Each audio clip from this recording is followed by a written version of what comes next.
রাতের বেলা আমার লগে দুইটা নেপালি আসে ডিউটি করার জন্য, ঠিক আছে? তো দুইজনের ভিতরে একজন, হ্যাঁ নাকি জীবনে কোনদিন গোসলই করে না। আমি ভীষণ রকমের আশ্চর্য হয়েছি কথা শুনে। আমার গাড়িতে যখন উঠে ভাই 5 মিনিটের ভিতরে আমার মানে মানে বমি আসছিল, মোট কথা আমি আর গন্ধে থাকতে পারি না। তো যখনই পানি পুনি দরকারের জন্য ফোন করে না, ওই যে লোক আরেকজন আছে, ওরে আমি বলি যে তুই বোতল টোতল যা আছে সব লই আয়, ওরে নিয়ে আসি, ওই যে পানি ভরাইতেছি ওরে নিয়ে আসি, ওই পানিগুলো লয়ে যায়। আজকেও কল করছে, কয় বন্ধু ভাই খানে কা পানি নেই। তা আমি চিন্তা করলাম যে ওর খাওয়ার পানি নেই, তাই ওরে উঠাম না গাড়িতে, যে গন্ধের গন্ধ উঠাই নাই। পরে ওরে লয়ে আসি, সব বোতলে ওই যে বুড়াইতেছি। এখন আমার কথা হইলো, হেয়ার মূল্যে 3-4 জন বাচ্চাও আছে, এখন 3-4 জন যে পোলাপান আছে, পোলাপান আবার বিয়েও করাইছে। তো এই 3-4 জন পোলাপান যার হয়েছে, হ্যাঁ গোসল করা ছাড়া থাকলো কেমবা? মানে গোসল নাকি করেই না, কোনোভাবেই গোসল করে না, পানি নাকি শরীরে লাগাই নে, খালি কোনো রকম হাতও দেখালে খায়।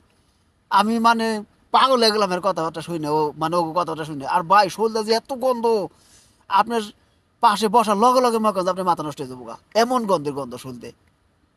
এখন আমার কথা হইলো, হ্যাঁ যে 3-4 জন বাচ্চা কাচ্চা হইলো, তাও কে গোসল করলো না? মানে বউর সাথে থাকার পরও কে গোসল করে ছাড়াই থাকলো সারা জীবন, আর বউ তো আরে শোয়াইলো কেমনি পাশে?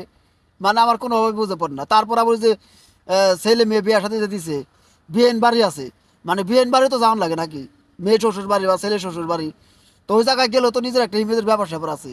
হ্যাঁ শরীরটা যে পরিমাণ দুর্গন্ধ ছড়াইছে, হ্যাঁ যদি কোনো স্ত্রী বাড়িতে বেড়াইতে যায়, আমি নিশ্চিত ওই বাড়ির মানুষজন বাড়ি ঘর ছেড়ে ভাগবো।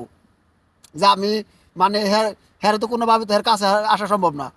একটু যে বসে গল্প করবো বিয়ে কেমন আছে সম্ভব না তো, কারণ বিয়ের শরীরটা তো পচা গন্ধ, ডিম পচা গন্ধ। আর কি রে ভাই, ডিম পচা গন্ধর চাই তো আরো বেশি গন্ধ।